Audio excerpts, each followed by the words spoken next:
सर्व पत्रकार बंधूंचं सर्वप्रथम मी स्वागत करतो।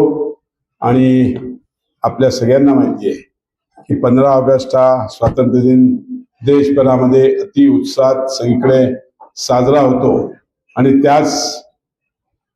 त्याला धरून देशाचे पंतप्रधान आदरणीय नरेंद्रजी मोदी साहेबांनी एक तिरंगा यात्रा सगळ्या शहरात व्हावी, जेणेकरून सगळे देशभक्त एकत्र येऊन देशभक्तीची प्रेरणा घेऊन युवकांना सर्व नागरिकांना घेऊन एक रॅली काढण्यात यावी अशी संकल्पना होती। आणि मागच्या 3 वर्षापासून ही संकल्पना सगळीकडे राबवली जाते।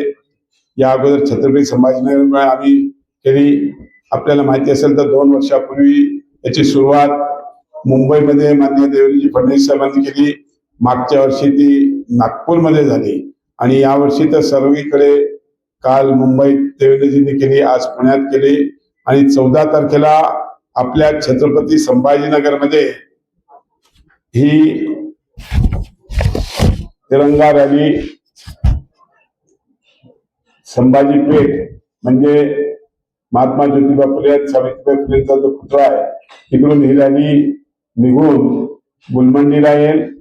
गुलमंडीवरून ती पैठण गेटला जाईल आणि पैठण गेट वरून ती क्रांती चौकापर्यंत जाईल। या रॅलीमध्ये सर्व युवक, सर्व खेळाडू, सर्व विविध क्षेत्रातले जे युवक आहेत त्या सगळ्यांना त्या रॅलीमध्ये सहभागी करण्याकरता आम्ही विनंती केलेली आहे आणि मला नक्कीच खात्री आहे की शहरातील सर्व युवक या रॅलीमध्ये सहभागी होणार आहेत।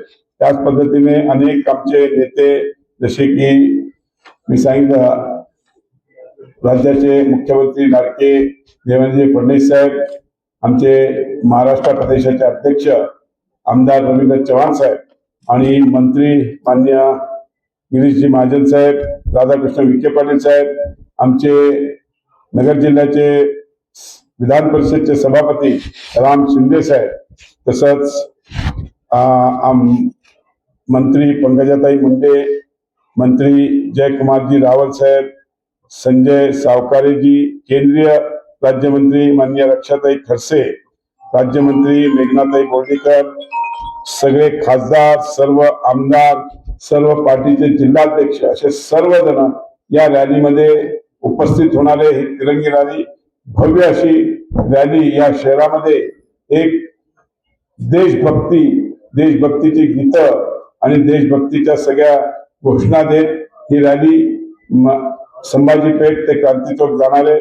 या सगळ्या रॅलीमध्ये सगळ्यांनी सहभागी व्हावं अशी आम्ही सर्व नागरिकांना विनंती करतो। आमचे प्रदेशाचे